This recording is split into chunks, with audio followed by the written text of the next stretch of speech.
demand justice. We demand justice. এদিকে এদিকে একটাই শট justice for Arjigor. দিকে দিকে একটাই শট justice for Arjigor. একাধিক দাবিতে মঙ্গলবার স্বাস্থ্য ভবন অভিযান শুরু জুনিয়র চিকিৎসকদের। প্রতিবাদের নামে অনির্দিষ্টকালের জন্য কর্মবিরতিতে থাকলে হবে না। এবার ধীরে ধীরে জুনিয়র চিকিৎসকদের কাজে ফেরার আবেদন সুপ্রিম কোর্টের। সোমবারই আরজিকর কাণ্ডের শুনানিতে জুনিয়র চিকিৎসকদের মঙ্গলবার বিকেল 5টার মধ্যে কাজে ফেরার আবেদন জানান শীর্ষ আদালতের প্রধান বিচারপতি ডিওয়াই চন্দ্রচূড়। তিনি এও জানান যে জুনিয়র চিকিৎসকরা যদি কর্মবিরতি চালিয়ে যান তাহলে রাজ্য চাইলে ব্যবস্থা নিতেই পারে।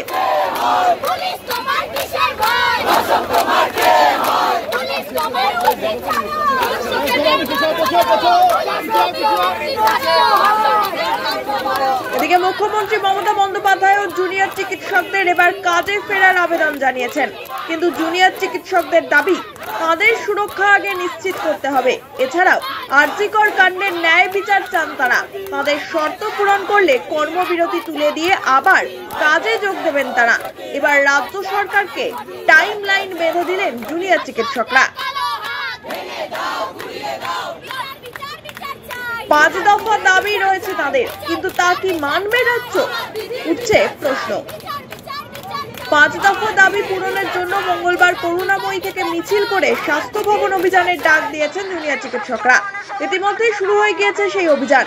দাবি পূরণ না হওয়া পর্যন্ত স্বাস্থ্য ভবনের টানা অবস্থানের প্রস্তুতি নেবেন তারা।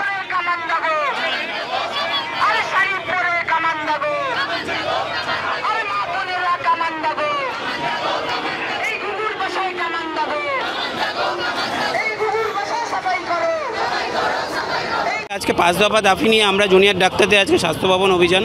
প্রথম অভিযান যে এই ঘটনার সাথে যারা যুক্ত তাদেরকে খুঁজে বের করে আনা এবং কী কারণে ঘটনা ঘটেছে তার মোটিভটাকে বের করে আনা এবং যারা এর পিছনে যুক্ত তাদেরকে শাস্তি দেওয়া।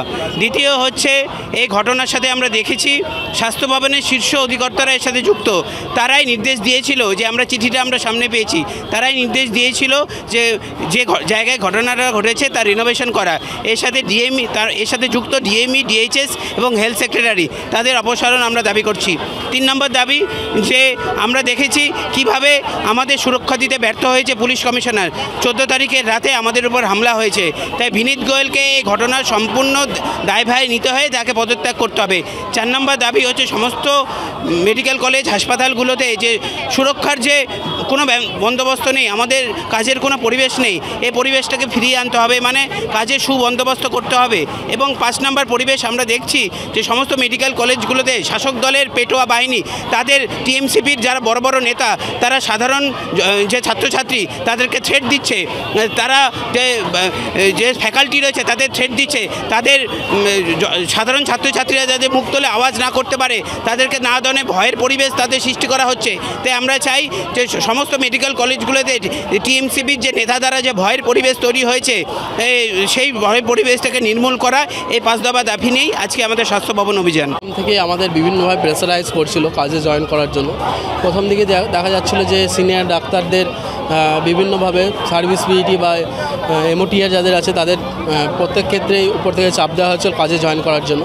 এখন যেহেতু সুপ্রিম কোর্ট আমাদের ব্যাপারটা আন্দোলনের ব্যাপারটা ভালো চোখে দেখছেন না এবং তিনি যেহেতু বলেছেন 5 তারিখের পর রাজ্য সরকার পদক্ষেপ নিতে পারেন, সেই জন্য হাতে একটা সুবর্ণ সুযোগ পেয়ে গেছেন 5টার মধ্যে আন্দোলন দমন করার জন্য। কিন্তু আমাদের যে মেন দাবিগুলো এখনও কিন্তু পূরণ হয়নি।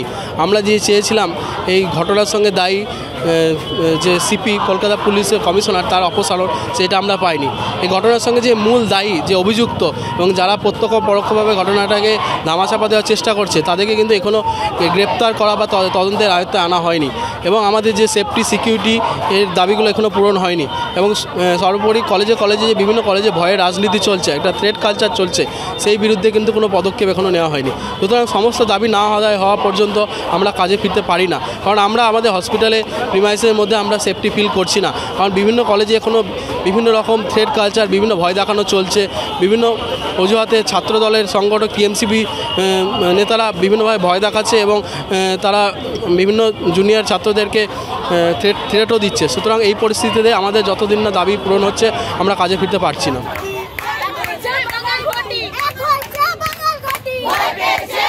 আরজিকর মেডিকেল কলেজ ও হাসপাতাল থেকে ঝাঁটা হাতে স্লোগান দিতে দিতে স্বাস্থ্য ভবন অভিযানের উদ্দেশ্যে রওনা দেন জুনিয়র চিকিৎসক ও নার্সিং স্টাফরা।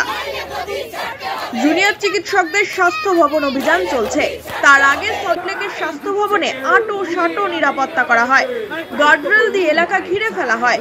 বন্দোবস্ত খতিয়ে দেখেন পুলিশ কর্তারা। দফতরে পৌঁছন স্বাস্থ্য অধিকর্তা দেবাশিস হালদার ও স্বাস্থ্য শিক্ষা অধিকর্তা কৌস্তম নায়েক। স্বাস্থ্য শিক্ষা অধিকর্তা জানিয়েছেন তারা জুনিয়র চিকিৎসকদের সঙ্গে আলোচনায় প্রস্তুত, কিন্তু সত্যিই কি আলোচনায় পূরণ হবে জুনিয়র চিকিৎসকদের শর্ত, নাকি আলোচনায় সার হবে?